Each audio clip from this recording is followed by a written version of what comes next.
and welcome to the Freedom Zone, where the truth's set free whether you like it or not. I'm your host, Candace, and I'm here today to bring you some interesting stories that have transpired through the previous week. Thank you for joining us again today. Today, early in the morning, Iran shot down one of our drones in international waters. U.S. teams are struggling and going fast to try and recover all the wreckage before the Iranians get it. Supposedly it wasn't like the quote-unquote Iranian army, it was the Ayatollah's royal whatever army that they have that's separate from the regular Iranian army.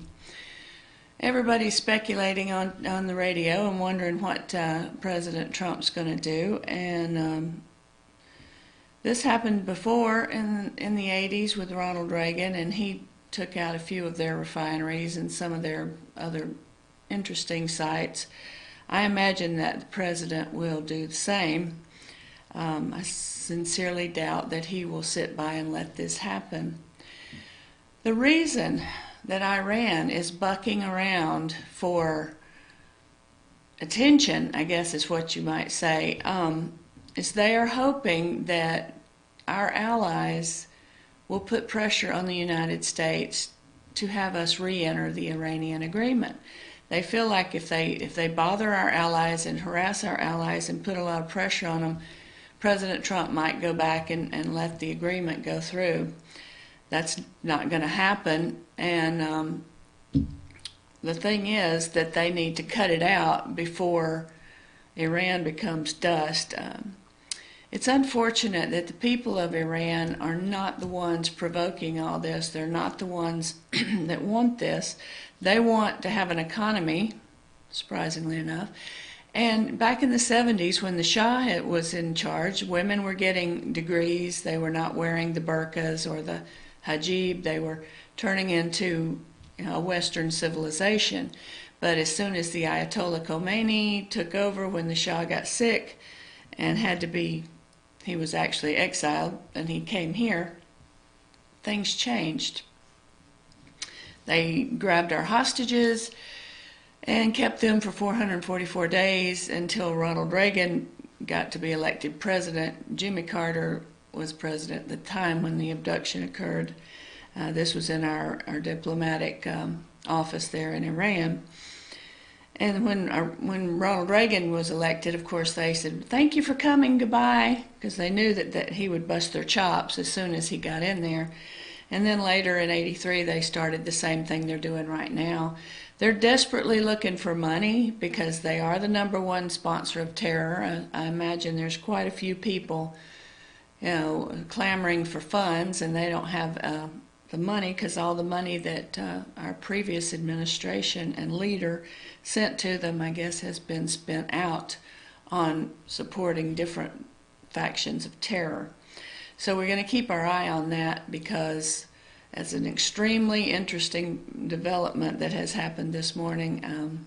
Nothing that we're real excited about, but we know that we have to show them that they're not going to tell us what to do, and they're not going to have a nuclear weapon either. They're kind of a has-been country. Right now they don't have anything. The last time they got close to having anything nuclear, Israel made a few adjustments to one of their underground facilities. So it cut it off in its tracks. So we'll be looking at that today. The good news is Trump has announced his 2020 campaign for president as the incumbent. He had a really great rally this Tuesday night. There was 20,000 people inside plus, about 20,000 or more plus outside. At least 120,000 people RSVP'd to be included.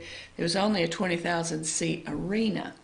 So it was cheek by jowl, as you can see from the picture there, and everybody was going crazy and were happy, and outside there was tailgating and camping out for at least 45 hours in advance of the rally, and these people stuck through it in inclement weather. They had to put out big TV screens and bring in some entertainment for the people outside, because they had waited so long and they wanted to see what the president had to say. He had a lot of things to say about what he has done, which is good, because the media won't say anything good about what he's done. What he has done that's very important, so far he has had 107 conservative judges appointed to the different posts that were left vacant.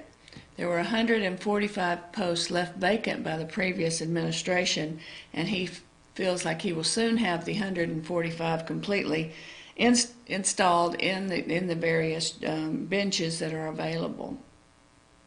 He built 400 miles of wall so far, or will have it done by the end of the year, and he continues to work with getting that done so as to protect us, because, as he says, no one can stop him from protecting the United States and its citizens. That is his number one job, and he will not be deterred, and that's great. That's why everybody likes him. So he had a huge crowd. Everybody was excited. Everything he talked about, everything he's done, everything he wants to do are the things that people want to see. They want to see jobs come back. They want to see our economy continue to stay in a great shape that it is right now. And that was his promise for the new campaign. And he's done all the promises that he made in the previous campaign. He has completed. So it's promises made, promises kept, but the new slogan for 2020, instead of Make America Great, is Keep America Great. Unlike any president we've had before, he has done a huge amount of good things, all under the obstruction of the Democrats, who have done big goose egg for you and me. They've been more worried about the Mueller report, redoing the Mueller report, harassing the people that talked to the Mueller investigation previously, and they're hitting a dead end because the president has come up with some executive privilege for this fifth investigation that they're trying to come up with about Russia. It's a lot like Marsha from the Brady Bunch, if any of you remember that. But they're not getting anywhere because the people are just saying, look, we've already talked to you, and that's the end of it. So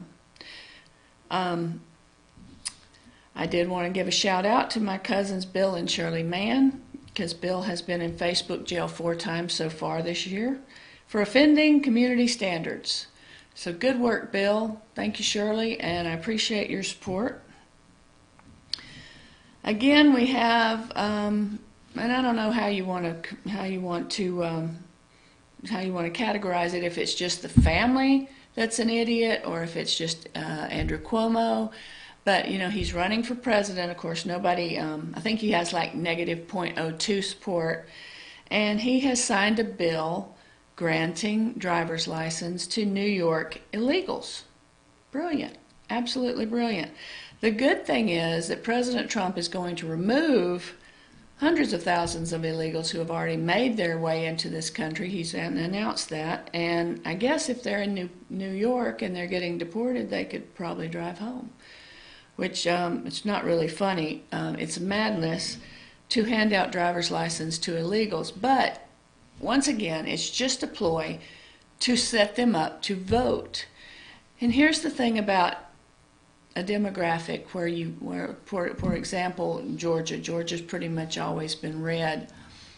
The way to change your voting demographic is to get rid of the people in that demographic and replace them with someone else.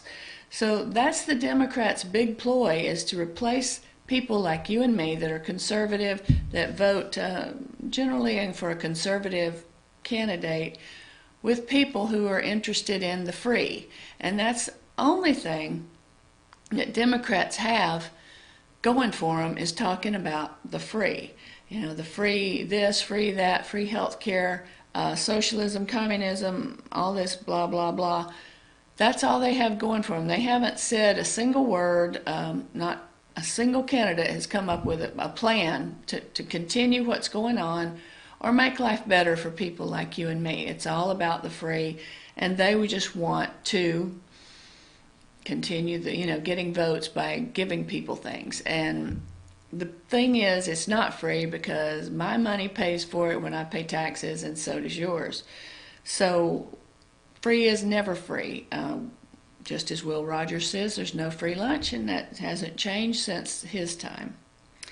So it's just another ploy to sign them up to vote and change the demographic. Recently in the news, Congress has passed the Equality Act. Now, all Democrats but one had voted for it, and 8 Republicans crossed the aisle to vote for this. The act amends the 1964 Civil Rights Act by protecting sex, orientation, and gender equality. In short, it requires biological males who identify as females to be able to compete with females in public school sports and events. The Florida Representative Greg Steuben introduced a last-minute bill to protect Title IX female athletic teams, and the Democrats rejected it. The only Dem that was against it was Dan Lipinski. He's the last pro-life Democrat. He's also for the wall, and many people can't understand there is no way for a female to compete with a biological male and come out ahead. It's knocked a lot of young ladies out of scholarships and wins that they would have normally had, because there's a biological difference between men and women, which I know most of us understand.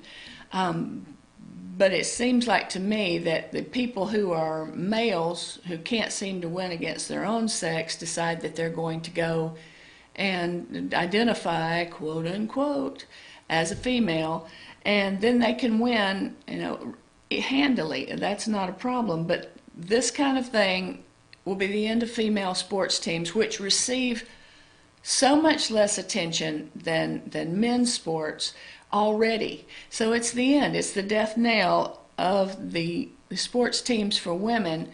I mean, like, look at the soccer teams. The men make millions, and the women make about 40,000 professionally. It's just so unfair. So this would be the end of the female sports if this goes to the Congress and gets passed. However, it hasn't gotten there, and Mitch McConnell says he has no intention to bring it up for a vote. So that's pretty much the end of female sports if that should go through. Like I said last week, the Pope said there are 2 genders, female, male, and God made them, and you can't choose your gender. So people need to get a clue, check their underpants, and see which sex they are, and go with that.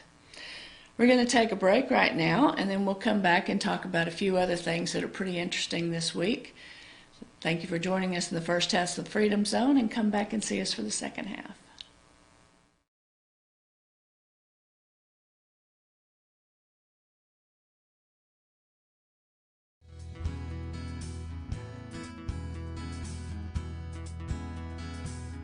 Hello, my name is Chad Watkins. I'm the manager at Larry's Body Shop. We are a family-owned and operated business and have been serving the North Georgia area since 1978. We are located at 1216 Progress Road in LOJ, Georgia. Our shop specializes in collision repair, and we work with all major insurance companies.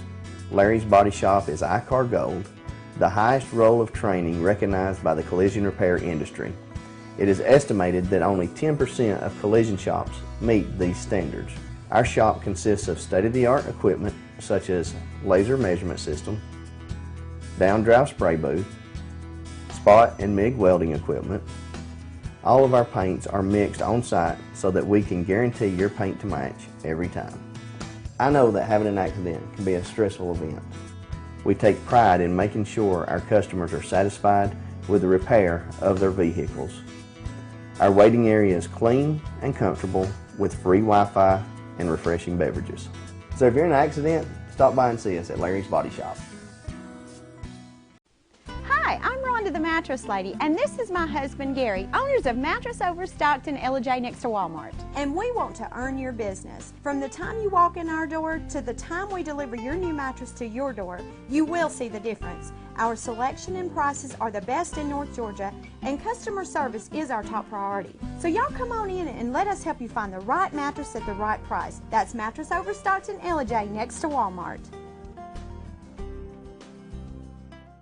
Circuit World, with multiple locations to serve you in Murphy and Franklin, North Carolina, Blairsville, Blue Ridge, and Ellijay, Georgia. Locally owned and operated since 1985. Appliances, electronics, and furniture. Name brand products like LG, Samsung, Dell, Whirlpool, Ashley, Catnapper, and more. No credit check, only 10% down on furniture, and only $10 down on any new lease purchase. Mention FYN10 for your special deal today at Circuit World. In 1981, Reed Nicholson began selling tires out of an old barn in Mineral Bluff. Little did he know that he had just laid the groundwork for the most trusted names in automotive services in the Blue Ridge area. In 1997, Nicholson Tire Center became what it is today, holding the same values of faith, family, and great customer service. 2 locations to serve you, and the Blue Ridge location is currently expanding to offer fast service and the largest U-Haul provider in Georgia. Nicholson Tire Center, Blue Ridge, and Mineral Bluff.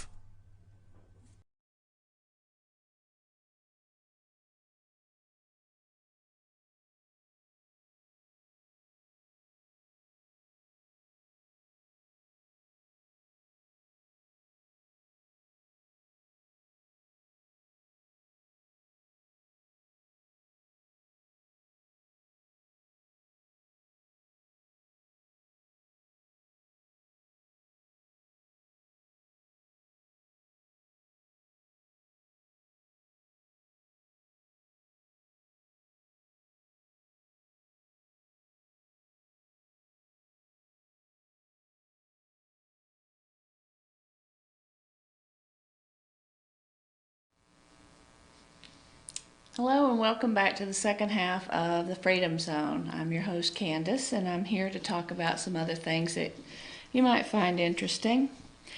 Once again in the news is Alejandra Ocasio-Cortez, who said that we are running concentration camps on the border.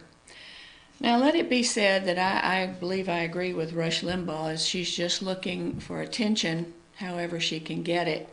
As you see, there's a picture of a concentration camp area there on the screen, and all the dead bodies here in the front foreground. It's what usually happens at a concentration camp. People are starved, beaten, experimented on, God knows what else, and certainly not what we're doing at the border, which is simply detaining people until we can get a moment to vet them so that we can see if they're okay to come in or not. The thing that I like I said before, I believe I agree with Limbaugh that she is just looking for attention, and that's what we call attention whore deficit. And she definitely seems to have that. The only way that she could make this statement with any kind of reliability or validation is, first of all, she would have to go to Europe and inspect some concentration camps. Maybe they didn't start out as death camps, but they eventually ended up being death camps. There's ovens and gassing areas to kill people and then burn them up. She could go there, study that for a while, then go to the border. Has anybody seen this woman, and I'm being nice when I call her a woman, go to the border and say, look, here's the cages where we store children, and here's where we beat people, and this is where we, no, she hasn't. And you see the pictures on the news of the borders. They've got formula, they've got diapers, they've got food for children, they've got games for them. The people that are in the Border Patrol and ICE bring them things like soccer balls to play with, and they play soccer with them and treat them as well as they can, as much like their own children as they can. So the fact that she's running her blather again about concentration camps with absolutely no data to back her up, it's become, every day for her, but she's offended a great many Jewish organizations because she has compared it with the Nazi concentration camp and the Jewish motto of never again. Even Jewish organizations that have never been political have called her out and are very offended. I'm offended. I don't see how in bloody hell she can think these two are the same. Of course, she's got a degree from Boston College, supposedly in economics. I don't know how she got that, because she certainly didn't learn any of her core curriculum, which had to be history, and I guess she didn't learn anything in high school. Either that or she just loves to hear herself talk, which is up for debate. It could be the attention whore deficit, or it could be that she's trying to make a point. I'm going to lean towards the attention whore deficit. I think she just wants attention. It is my greatest hope that, as Nancy Pelosi says, a glass of water with a Democrat logo on it could win in her district. Certainly hoping they run a glass of water this time and get that cow out of there, along with her two friends, Talab and Omar Ilhan, because those three need to go. They need to be out, because they are certainly not Americans. They're certainly not looking out for our interests. They're just trying to get their 15 minutes of fame. So, moving on from that woman, we'll talk about what happened this weekend. Probably you, like me, missed the naked bike ride for climate change in Washington. Yeah, I'm sure that's very disappointing to a lot of you. I didn't know about it. Climate change is such a real thing in a lot of people's mind, even though good scientists who actually studied science say that that's not necessarily the case, that the Earth is going through phases, just like people go through phases. But people did seem to think it was important to ride naked to the Capitol, or in some various stage of deshabille. Some wore their underpants, as one lady who was talking to Waters on Saturday, she wore underpants, I guess, in a fit of modesty. But that was what happened. I'm sure a lot of us missed it. I have been, on the other hand, observing the wearing work clothes for Trump Day every day, and I notice a lot of people have joined in with me on that, because we have to work and we don't have time to think about crap like that, because it's bogus. It's just something to bring guilt to people in the United States. They want us to feel sorry for the fact that we're prosperous, the fact that we have a lot of resources such as coal and oil and all these things.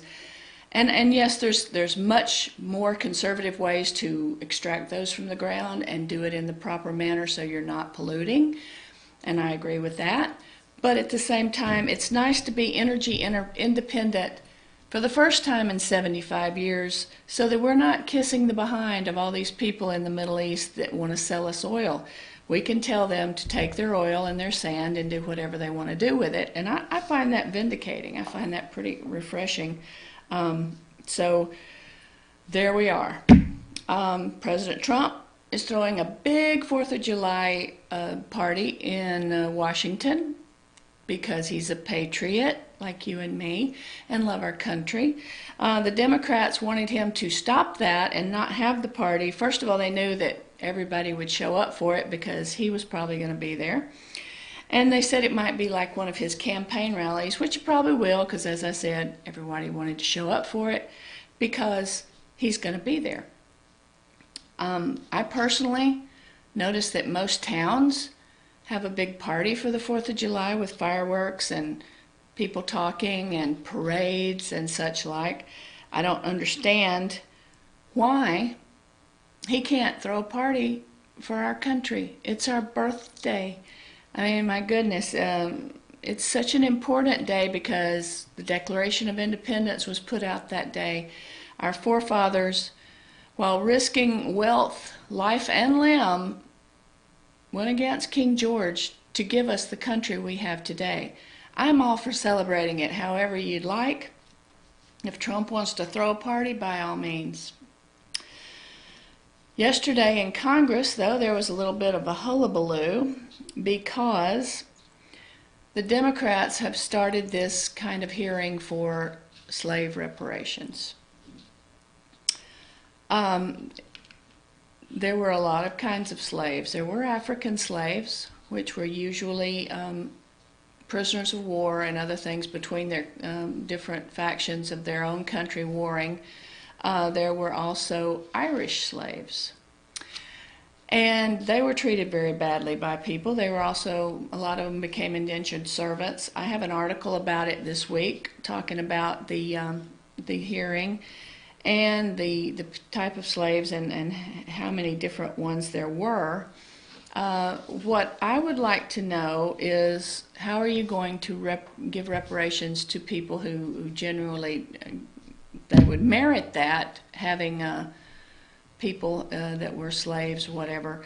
And then also, how are you going to insult people who have done well in spite of the fact that they started out behind everyone else? There was a young man there yesterday who caused complete and total chaos in the hearing. His name is Coleman Hughes.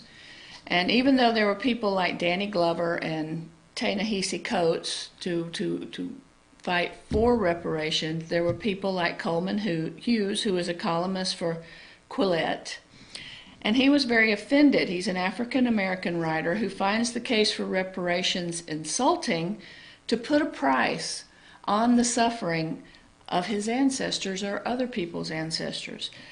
He admitted the horror and of the error, and told how he was advised by many on both sides of the aisle, Democrat and Republican, not to state his opinion at this hearing, but he felt compelled to give his testimony. He felt that trying to make up, because I don't see how you can, first of all, these people have long passed, God bless them, and he felt that there was no way you could make up for the suffering of the people who have died from the past by the people in the present. And especially in his case, because he didn't grow up in a poor home. He grew up in a prosperous home, and he attended an Ivy League school. Of course, this resulted in a huge riot and the halls of Congress, where everybody's going crazy because you're not allowed to oppose the left-wing tolerant left. Fried chicken-eating Democratic representative and chairman of the hearing, Steve Cohen from Tennessee, called repeatedly for order and allowed that even if he, meaning Coleman, was presumptive, he still had a right to speak, which was extremely nice of him. He probably meant presumptuous, which really wouldn't, neither one of those words would actually work well with this situation, because he isn't presuming anything. He's just telling you his opinion, but probably eating all that chicken during the when he was trying to make fun of Bill Barr messed up his vocabulary. It was awfully nice of him to malign him as he, quote-unquote, defended him in front of the crowd. The treatment of this young man by Congress is the exact definition of racism. And this is the thing that they don't ever want to talk about. They are racist by trying to marginalize a group of people and patronize them by saying, oh, poor little things, we're going to give you a couple bucks, it'll be all right. That's what he was trying to get across to people, is you can't put a price on people's suffering. You cannot put a price on what happened. You cannot change the past. This is the thing that is confusing about today's people. They want to change the past if they think it's offensive. Well, I'm very sorry. You cannot change the past. That's just the way it was. Slavery is an abomination. There's no other way to put it. It's an unforgivable sin and an abomination. However, the African slaves that were brought to our country were sold, as like I said, as prisoners of war or criminals by their own tribes, and they brought here by the Puritans, who wanted to use slavery, but they couldn't because the cold weather was not good, indicative of the people from a hot country to live. But there were also a lot of people who came over here trying to get away, trying to get a good life for themselves, such as indentured servitude. And the Irish were also slaves. They were taken into more into the Caribbean area, such as Antigua and Montserrat. But they were all, in 1620, King James II and Charles I led a concerted effort to enslave the Irish. And King James II sold 30,000 Irish slaves to owners in the New World. His proclamation in 1625 stated that the Irish political prisoners to be sold to the English settlers in the West Indies. The Irish were considered human livestock for the English merchants, and the initial majority of slaves in the New World were Irish slaves. Was that brought up? I don't think so. I didn't hear about anybody Irish there asking for reparations. And besides, let me tell you, the Irish, they're a tough bunch. You can push them down like you did when they came over here during the potato famine and all that, and they couldn't get a job because it would say help wanted, no Irish need apply. Well, they went and made their own business. So the Irish are not the kind of people who are asking for anything, and they don't think anybody owes them a living. And they were treated horribly, just like any other slave.